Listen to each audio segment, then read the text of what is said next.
জানিয়ে দিব এই মুহূর্তে পাওয়া গুরুত্বপূর্ণ আপডেট সংবাদের শিরোনাম। শুরুতেই থাকছে বৈষম্য বিরোধী আন্দোলনের সমন্বয়কদের সংঘর্ষে আহত ৫। এবারে জানিয়ে দিব ঢাবিতে ছাত্রদলের পূর্ণাঙ্গ কমিটি ঘোষণা। আরও জানাবো জাতীয় নির্বাচন কবে, জানালেন প্রধান উপদেষ্টা। এদিকে বিএনপি নেতা সালাউদ্দিনের মন্তব্য, এখনও ফ্যাসিবাদী গোষ্ঠী কিভাবে রাজনীতি করার কথা বলে বুঝি না। জানিয়ে দিব নরসিংদীতে ফেসবুকে পোস্ট দিয়ে রেললাইনে যুবকের আত্মহত্যা। সর্বশেষ জানাবো সরকার জামায়াতের সঙ্গে বিরোধে জড়াবে না বলছে বিএনপি। শুনছিলেন হাতে পাওয়া গুরুত্বপূর্ণ আপডেট বাংলা সংবাদের শিরোনাম, এবারে বিস্তারিত। তবে তার আগে অনুরোধ রইল ভিডিওটিতে একটি লাইক দিন এবং কমেন্ট করে জানিয়ে দিন ভিডিও সম্পর্কে আপনার মূল্যবান মতামত। আরও জানিয়ে দিন ভিডিওটি কোথা থেকে দেখছেন বা কোন জেলা থেকে দেখছেন। বৈষম্য বিরোধী আন্দোলনের সমন্বয়কদের মধ্যে সংঘর্ষে আহত ৫। সুনামগঞ্জে জেলা কমিটি গঠনকে কেন্দ্র করে বৈষম্য বিরোধী ছাত্র আন্দোলনের দুই গ্রুপের মধ্যে সংঘর্ষের ঘটনা ঘটেছে। এতে উভয় গ্রুপের ৫ জন আহত হয়েছেন। পরে পুলিশ ও সেনাবাহিনী পরিস্থিতি নিয়ন্ত্রণে আনে। বৃহস্পতিবার দুপুরে জেলা শিল্পকলা একাডেমি প্রাঙ্গণে নবগঠিত কমিটি গঠনে অনিয়মের অভিযোগ ওঠে। এ নিয়ে কমিটি থেকে বঞ্চিত শিক্ষার্থীরা এবং কমিটিতে স্থান পাওয়া শিক্ষার্থীদের মধ্যে সংঘর্ষ হয়। এ কমিটিতে স্থান না পাওয়া পক্ষ স্থান পাওয়া পক্ষের উপর হামলা চালায়।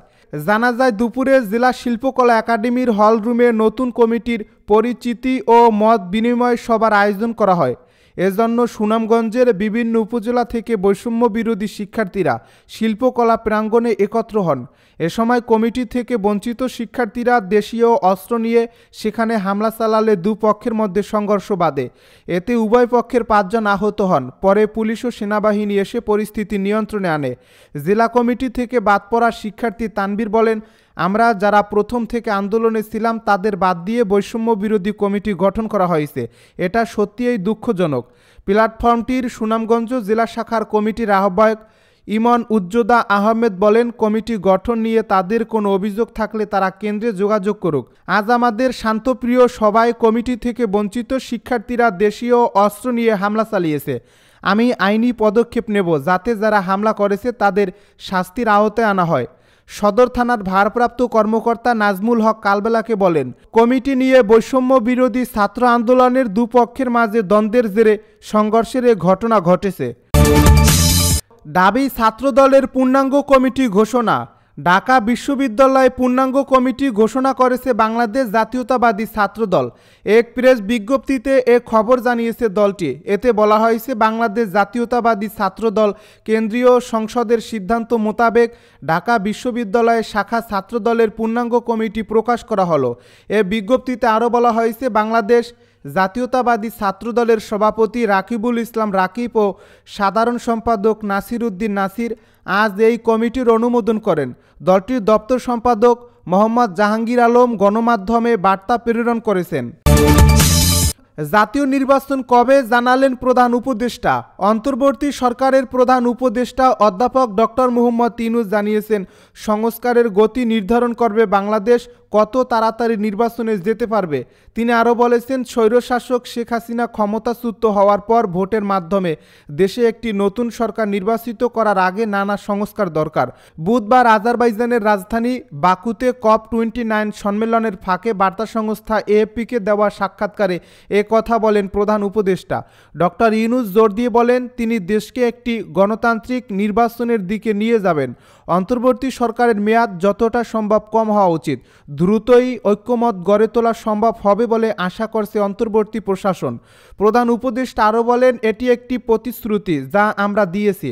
আমরা প্রস্তুত হওয়ার সাথে সাথেই নির্বাচন দেব এবং নির্বাচিত ব্যক্তিরা ক্ষমতা গ্রহণ করে দেশ পরিচালনা করতে পারবেন। তিনি আরও বলেন, সম্ভাব্য সাংবিধানিক সংস্কারের পাশাপাশি সরকার জাতীয় সংসদ ও নির্বাচনী বিধিমালার কাঠামোর বিষয়ে দেশের দ্রুত ঐক্যমত দরকার।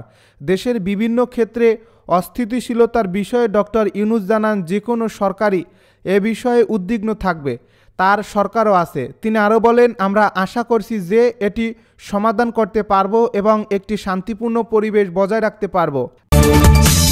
এখনও ফেসিবাদী গোষ্ঠী কিভাবে রাজনীতি করার কথা বলে বুঝি না বলে মন্তব্য সালাউদ্দিনের। বিএনপির স্থায়ী কমিটির সদস্য সালাউদ্দিন আহমেদ বলেছেন, দেশে এখনও ফেসিবাদী গোষ্ঠী কিভাবে মুক্ত বাতাসে ঘুরে বেড়ায়, কিভাবে দেশে রাজনীতি করার কথা বলে আমরা বুঝি না। বৃহস্পতিবার রাজধানীর জাতীয় অর্থোপেডিক হাসপাতালে জুলাই আগস্টে বৈষম্য বিরোধী ছাত্র আন্দোলনে আহতদের দেখতে গিয়ে সাংবাদিকদের এসব কথা বলেন তিনি। এ সময় আহতদের তারেক রহমানের পক্ষ থেকে ৫ লাখ টাকা সহায়তা দেওয়া হয়। এ হাসপাতাল পরিদর্শনে আরও উপস্থিত ছিলেন বিএনপির সিনিয়র যুগ্ম মহাসচিব রুহুল কবির রিজভী। তারা আহতদের চিকিৎসার খোঁজ খবর নেন। সালাউদ্দিন বলেন, দলের ভারপ্রাপ্ত চেয়ারম্যান তারেক রহমানের নির্দেশ দিয়েছেন আহতদের পাশে থাকতে। তাৎক্ষণিকভাবে গতরাতে তিনি ৫ লাখ টাকা আর্থিক সহায়তা দিয়েছেন, সেটা পৌঁছে দিতে এসেছি এখানে। তিনি আরও বলেন, আমরা দেশ পরিচালনার দায়িত্ব পেলে সব আহতদের পুনর্বাসন করা হবে।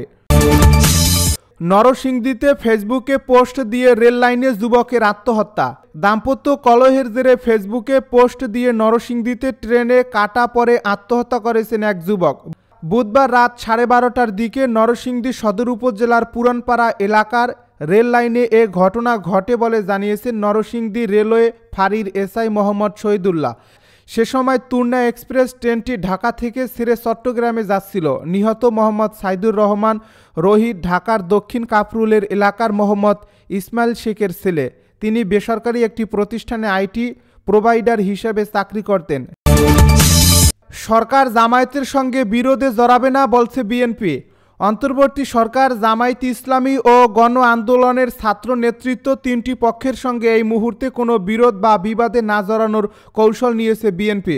আগামী জাতীয় নির্বাচন সামনে রেখেই দলটির এই কৌশল। বিএনপির নীতি নির্ধারণী নেতারা মনে করেন, সরকারের সঙ্গে সম্পর্ক যেমনই হোক তাদের হাতে রেখেই নির্বাচনী সড়কে উঠতে হবে। এজন্য সরকারের উপর রাজনৈতিক চাপ তৈরির কৌশল বজায় থাকবে। তবে এখনই সরকারের সঙ্গে চরম বৈরিতায় যাবে না দলটি। জামায়াতের বেলায়ও একই কৌশলের কারণ। জানা গেছে, নির্বাচন প্রশ্নে সরকারের উপর চাপ তৈরির কৌশলের অংশ হিসেবে বিএনপি নতুন বছরে মাঠের কর্মসূচি শুরুর চিন্তা করছে। এর আগে তারা রাষ্ট্র সংস্কারের ৩১ দফা প্রস্তাব জনগণের দোরগোড়ায় পৌঁছাতে চায়। এ লক্ষ্যে দলটি শীঘ্রই 10টি বিভাগীয় শহরে দলীয় প্রশিক্ষণ কর্মশালা করবে। তাদের ৩১ দফা সংস্কার প্রস্তাবের মুদ্রিত পুস্তিকা সরবরাহ করবে। মাঠ পর্যায়ের নেতারা এই সংস্কার প্রস্তাবগুলো নিয়ে সারা দেশে গণসংযোগ করবেন। এরপরই মার্চ এপ্রিল থেকে নির্বাচনের দাবি তুলে মাঠের কর্মসূচিতে নামতে চাইছেন বিএনপির নেতারা। সংশ্লিষ্ট ব্যক্তিরা জানান, এই ধারাবাহিক কর্মসূচির লক্ষ্য অন্তর্বর্তী সরকারের কাছ থেকে দ্রুত নির্বাচনের রোডম্যাপ আদায়। এ নিয়ে বিএনপির নেতারা প্রতিদিনই কথা বলছেন। ৮ নভেম্বর বিএনপি ঢাকায় যে বড় শোভাযাত্রা করেছে, এর মূল লক্ষ্যই ছিল সরকারের উপর নির্বাচনের ব্যাপারে চাপ তৈরি করা। এই শোভাযাত্রার পথ ছিল নয়াপল্টন থেকে জাতীয় সংসদ ভবনের সামনে মানিক মিয়া অ্যাভিনিউ পর্যন্ত। এই পথে শোভাযাত্রা করে দলটির নেতৃত্ব অন্তর্বর্তী সরকারকে এই বার্তা দিলেন যে তারা অবিলম্বে সংসদ নির্বাচন চান।